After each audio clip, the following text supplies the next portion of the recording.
Michele Granberg here. Welcome to Positive Energy, enlightening television for the evolving soul. What if every major life challenge we faced was actually planned out before we were born? What if our own soul designed and thought out these challenges not for suffering, but for spiritual growth? Would you begin to question why? And would knowing why bring your life more meaning and purpose? If the notion of pre-birth planning is a new radical concept for you, you'll want to listen closely to my guest, Robert Schwartz, past life soul regression therapist and author of Your Soul's Plan. Positive Energy starts right now. Hi, Rob. How are you? Welcome to Positive Energy. Thank you, Michele. It's a pleasure to be here. I'm really glad that we've scheduled this interview. I'm looking forward to speaking with you. I have read your book.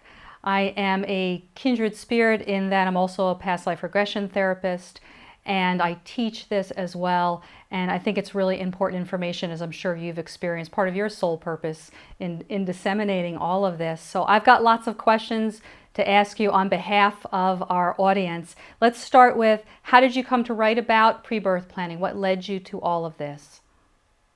Well, let me say first, I have a website at yoursoulsplan.com. And if your viewers go to the books page there, they can read large excerpts from Your Soul's Plan and Your Soul's Gift for free. The path to writing those two books, both of which are based on the premise that we plan our lives, including our biggest challenges, before we're born, that path for me started in Chicago back in mid-2003. And at that time, Michele, I was self-employed as a marketing and communications consultant, basically doing different forms of corporate writing.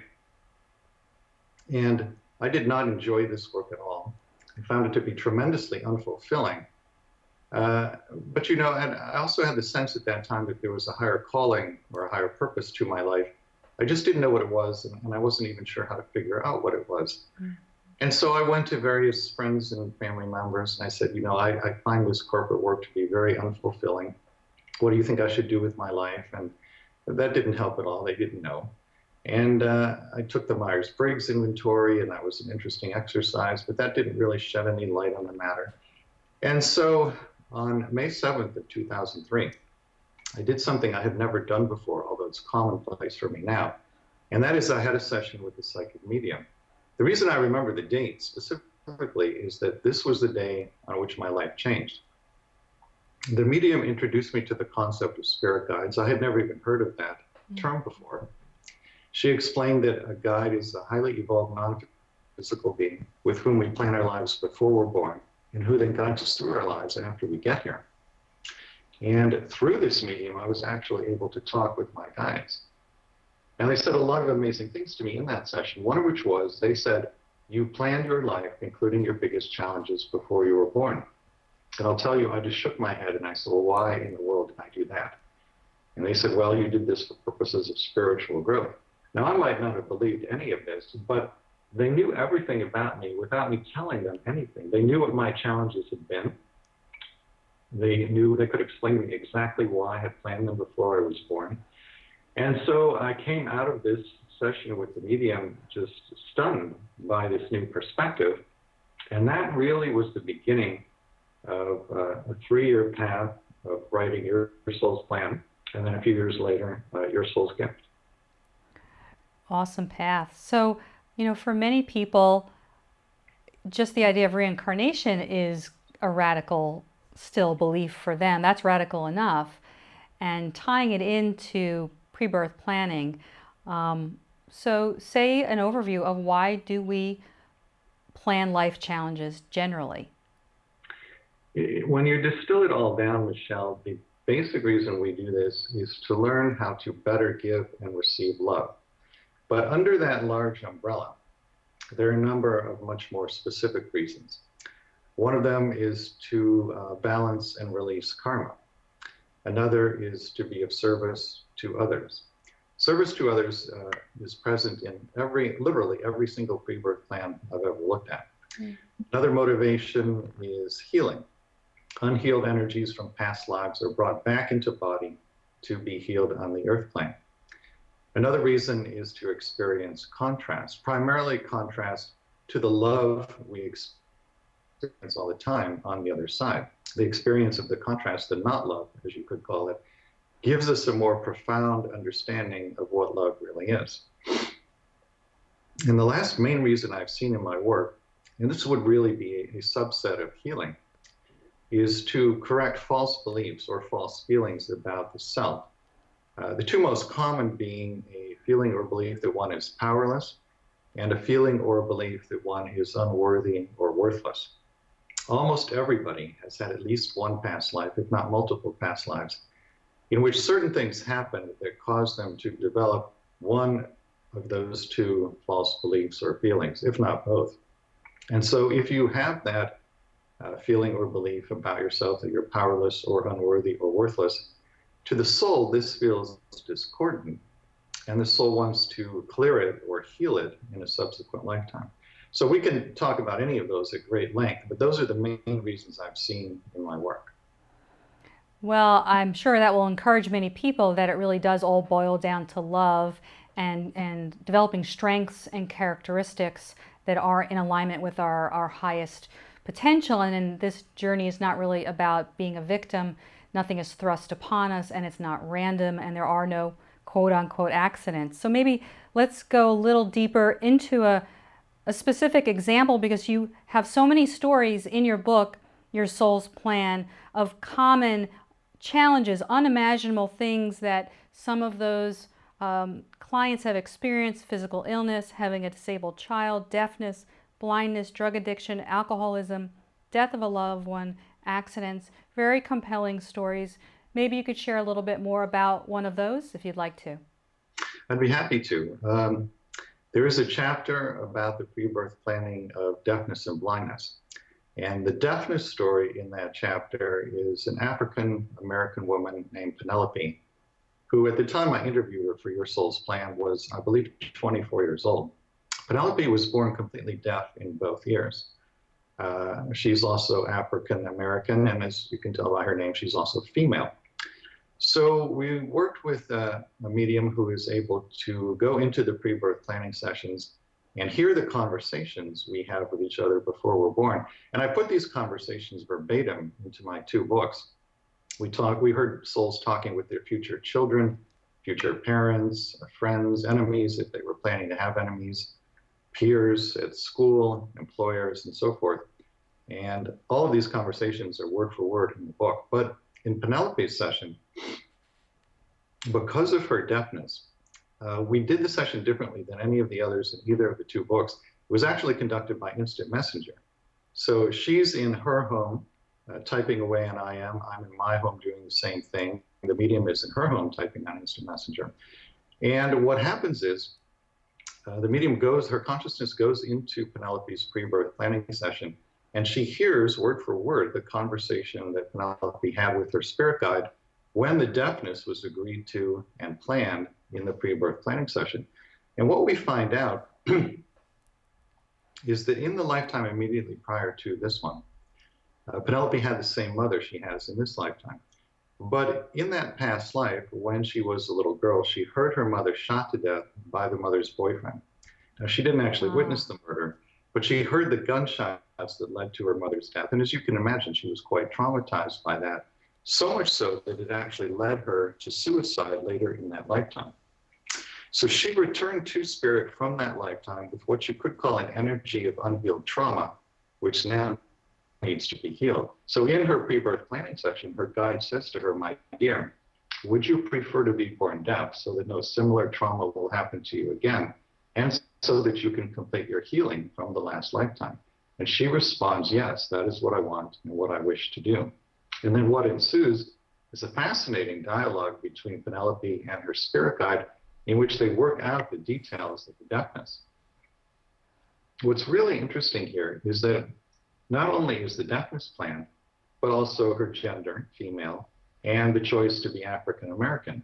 Now, why is that significant? Well, when we go further into the pre-birth planning session, we hear her talking about her desire to deepen in compassion, to cultivate more compassion in this lifetime, and then having done so, turn it outward in service to others. which I mentioned a moment ago. So the choice to be completely deaf, female, and African American, those three things are all chosen together because each one by itself is a unique experience that cultivates compassion. But when you put them all together in one lifetime, in one experience, it's a beautiful setup to deepen in compassion. And this is, in fact, exactly what she did. After she went through some struggles with the deafness, later in life, she becomes a teacher to the deaf community. And she takes all of this wonderful compassion that she cultivated as a deaf person, as a woman, as an African American, and she offers that great compassion to her deaf students. So she has beautifully fulfilled the pre-birth plan.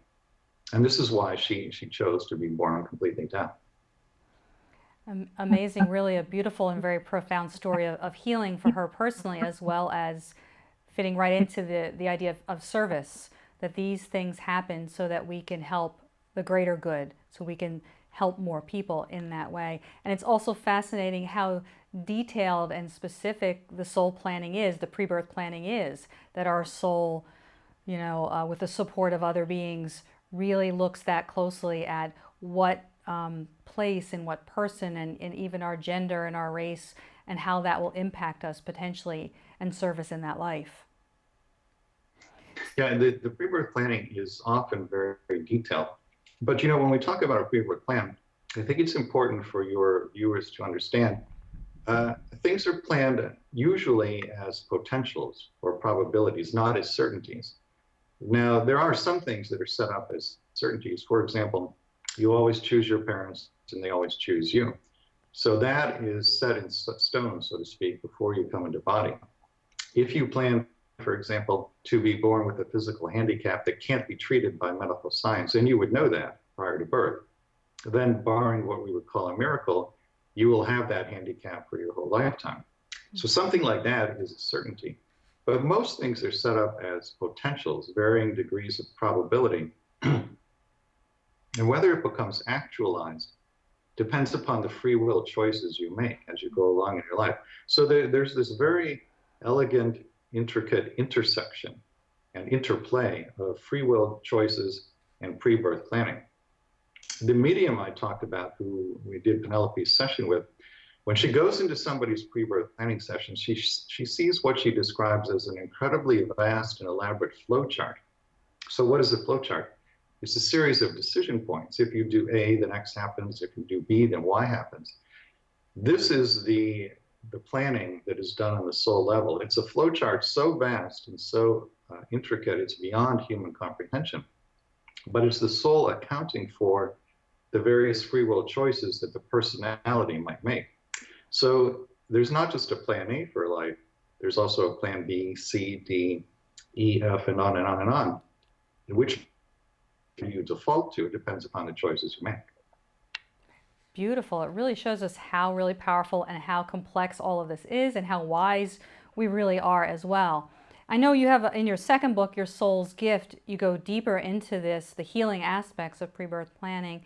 A couple of things that struck me there were planning with our future pets, that we plan for pets to join us for purposes in future lives. And also you talk about suicide in that book. Can you comment and say a little bit about those highlights from your book? The pets chapter is a very sweet and touching story. It's about a woman named Marcia who plans for reasons of her own before coming into body to be a dwarf. She's actually 4 feet 8 inches tall in this lifetime. She knows prior to birth, and she's shown scenes to confirm this, that it's going to be very difficult. She will be ostracized and teased by children at school. And although it gets easier as she goes into adulthood, there will be adults as well who just don't accept her because she's different. So she knows going in that it's going to be rough. Then in her pre-birth planning session, all of these pets come in.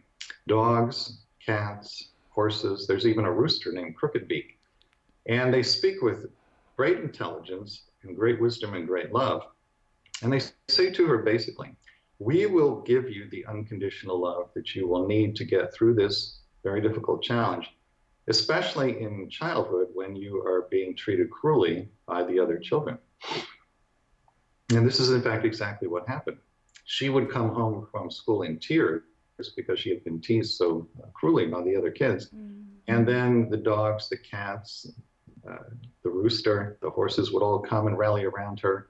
And it was interesting. She's always had the ability to communicate telepathically with animals. So, for example, she would come home from school in tears, and then her horse, whose name was Cheetah, would come up and say to her telepathically, jump on my back and we'll ride like the wind. And then they would go off on a ride through the countryside together. And so she was surrounded by this tremendous unconditional love from all of these animals, which allowed her to fulfill her pre-birth plan and learn the lessons that would come from being a dwarf and being so different from everybody else. Now, the suicide chapter is very different. It's the story of a woman, Carolyn, who loses her only child, Cameron, to suicide right after Cameron graduated from high school. He had been suffering from severe anxiety and depression, and he actually hung himself in Carolyn's home shortly after he graduated from high school. She was the one who found him hanging from a rafter in the attic and had to cut him down. So we worked with a woman in the Netherlands, Pamela Krabbe, who channels Jeshua, Jesus, although he uses the Hebrew name Jeshua in the book. And, I asked him at the beginning of the channeling, is suicide planned before birth? And he says, no, it's never planned as a certainty, but yes, it is planned a possibility or a probability, or occasionally a probability so high as to be almost a certainty. And then he says, this was the case with Cameron. Cameron was bringing in from past lives unhealed energies for the purpose of healing them. And he was doing this to such a great extent that he knew prior to birth that he would probably not be able to do it and would end up taking his own life. Now, you might ask, well, then why did he take on so much? From the soul perspective, suicide is not viewed as a failure. It's just viewed as an attempt that did not lead to the desired results. But the soul's attitude is, well, let's just simply try again. There's no judgment by the soul or by any other being at that level. So then Jeshua steps aside, and Cameron comes in, and he describes in very eloquent and beautiful terms the new life that he has on the other side, the home that he's created for himself, the artwork that he is engaged with. He talks about helping other souls transition back to the non-physical realm as soon as they come over. He talks a little bit about the death process, what he experienced right after the suicide, and how he was in sort of a gray zone where he actually didn't realize at first that he had taken his own life, but he saw the light of his guides around him. Then he saw the guides themselves, and they explained to him what had happened and actually showed him his body at the death scene so that he could understand that he had taken his own life. I think the most remarkable part of the chapter, and the part that I really want to share with your viewers today, is that as I was writing this, I try to be very open to whatever crosses my path, because I know if there's something I'm supposed to let readers know about, Spirit will put it in front of me, and then I can put it in the book for the benefit of others. And this happened as I was writing the suicide chapter for Your Soul's Gift.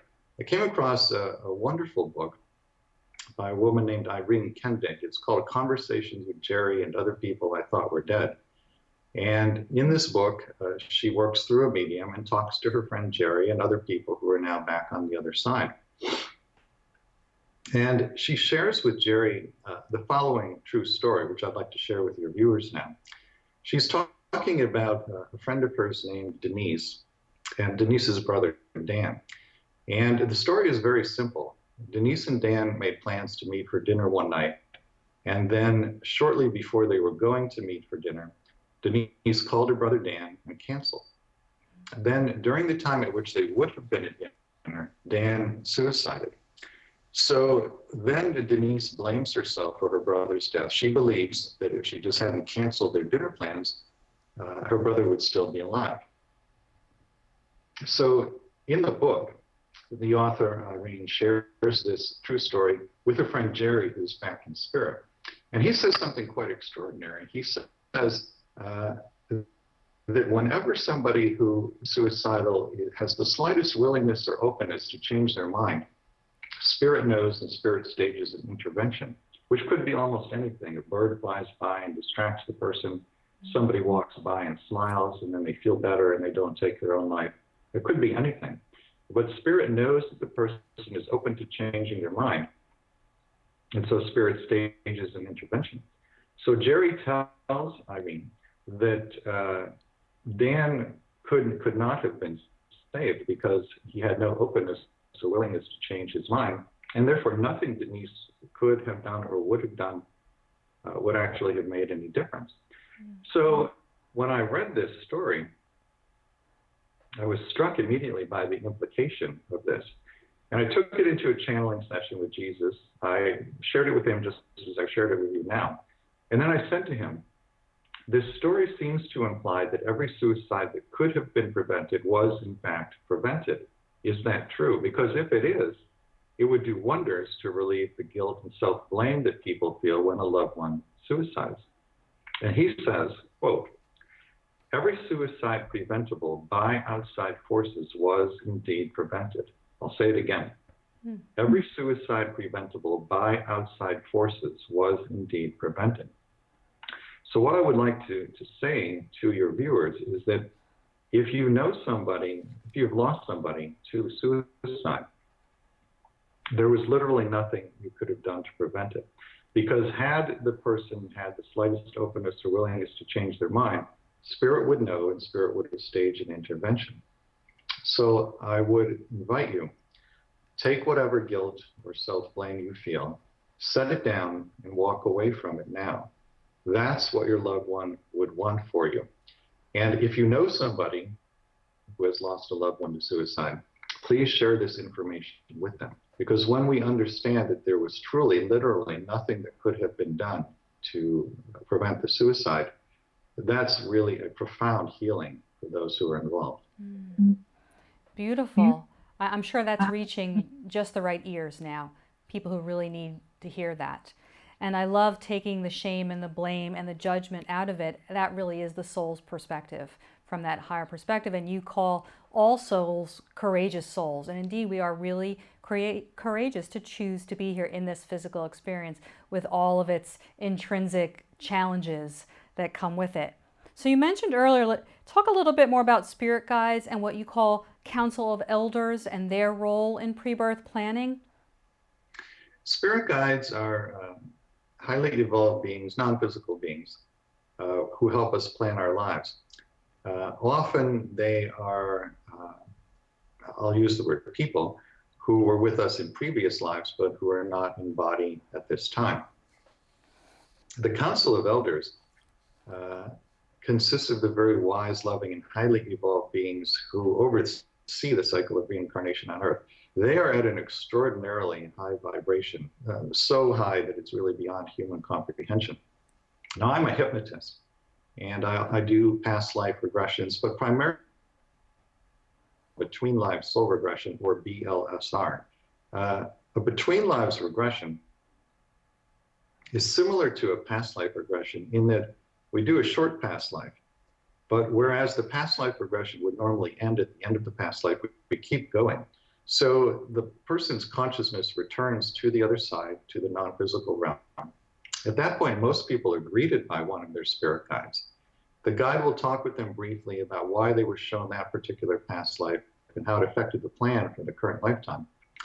And then at that point, most people are escorted by their guide to the Council of Elders. If you get in front of the council, this is a potentially life-changing experience because the council knows literally everything about the client. They know everything about the current life plan. They know everything about every past life the person has had. They can answer literally any question the person puts to them. So they can explain why you planned every challenge you've ever experienced in your lifetime. If there's still healing to do from some of those challenges, they can suggest ways of doing it. It's truly an amazing experience. And people report consistently talking about the great unconditional love and total non-judgment they feel from the council. They sense that the council knows them intimately, knows everything about them, and yet loves them completely unconditionally and has absolutely no judgment of them. Those are feelings that many people have never experienced while embodied in the current lifetime. But in front of the council, they have this experience. It reminds them of what home, the other side, is really like. And it also reminds them of their identity as an eternal soul. So they get a sense of who they are when they're not embodied, which is a greatly expanded version of who they believe themselves to be. They see that they are made literally from light, that they are light beings, and that their true nature is love. And so when they come back and fully into body at the end of between life soul regression, they know much more intimately their eternal identity. And that in and of itself, even apart from what the council says, is a life-changing experience, because they no longer look at themselves as this very flawed or limited human. Now they understand who they are as a soul. And once you have that knowing, life is never the same ever again. It really is life-altering work, and this gives us a really good sense of a picture of what it really looks like to work with you and to do this kind of soul work, life between life work, working with our spirit guides and our council of elders. So we're actually getting close to wrapping up. Can you say anything else about the work you do with people, how people can reach you, how they can order and find and order your books? The books, again, are Your Soul's Plan, Discovering the Real Meaning of the Life You Planned Before You Were Born, and Your Soul's Gift, The Healing Power of the Life You Planned Before You Were Born. You can order them through my website, which is yoursoulsplan.com, Amazon, pretty much any bookstore. I always like to suggest to people, ask your local library to order it, because then it becomes available to many people for free as a healing resource after you're done reading it. In terms of more information about the work that I do, if people go to yoursoulsplan.com and click on Store in the main menu and then Spiritual Guidance, it will show you all the different session types, including the Between Lives Soul Regression. And if people have questions, there's a contact form on the website, or they can write to me directly at rob.schwartz, SCHWARTZ, at yoursoulsplan.com. So is there a final message you'd like to leave people with? I think the message I would leave people with is just to remind them of how tremendously courageous they are. You mentioned courageous souls. Some of your viewers may know Your Soul's Plan originally, the title when it first came out, before it was picked up by a publisher, was Courageous Souls. And the reason I chose that title for my first book, it's not a reference to the soul. It's actually a reference to you and me and everybody watching this interview. It's a reference to the incarnate personality. As I understand it, the earth is not literally the most difficult place to have an incarnation, but it is one of the most difficult. And so after a lifetime is over, you know how generals in the army, for example, have that wall of medals across their chest? Well, when you have after you've had an incarnation on earth, it's like you've pinned a little energetic medal into your energy field. It becomes part of your energy signature. And so as you travel around the universe doing whatever you choose to do next, other souls will recognize from your energy that you incarnated on earth. And as I understand it, their attitude is something along the lines of, oh, you went to planet Earth. They respect us. They respect that because it's a tremendously difficult place to have an incarnation, but it also produces tremendous growth and learning and healing and expansion, and that's why we come here. But it takes a lot of courage to do that. All right, so we really are courageous souls, and we have the medals to prove it, so go us. Been there, got the t-shirt. It's really wonderful and incredible to listen and very enlightening. Thank you for really what you have shared. Thank you so much for the work that you're doing in the world and for joining us on Positive Energy. Maybe we'll have to have you back because there's a lot more to discuss. But thank you so much, Rob Schwartz. You're welcome. So as we wrap up another enlightening show, if you're struggling with difficult challenges, I hope this show brought you some peace and comfort, or at least some food for thought. Please remember, you're truly a courageous soul. As always, thanks for watching, and join me next time on Positive Energy.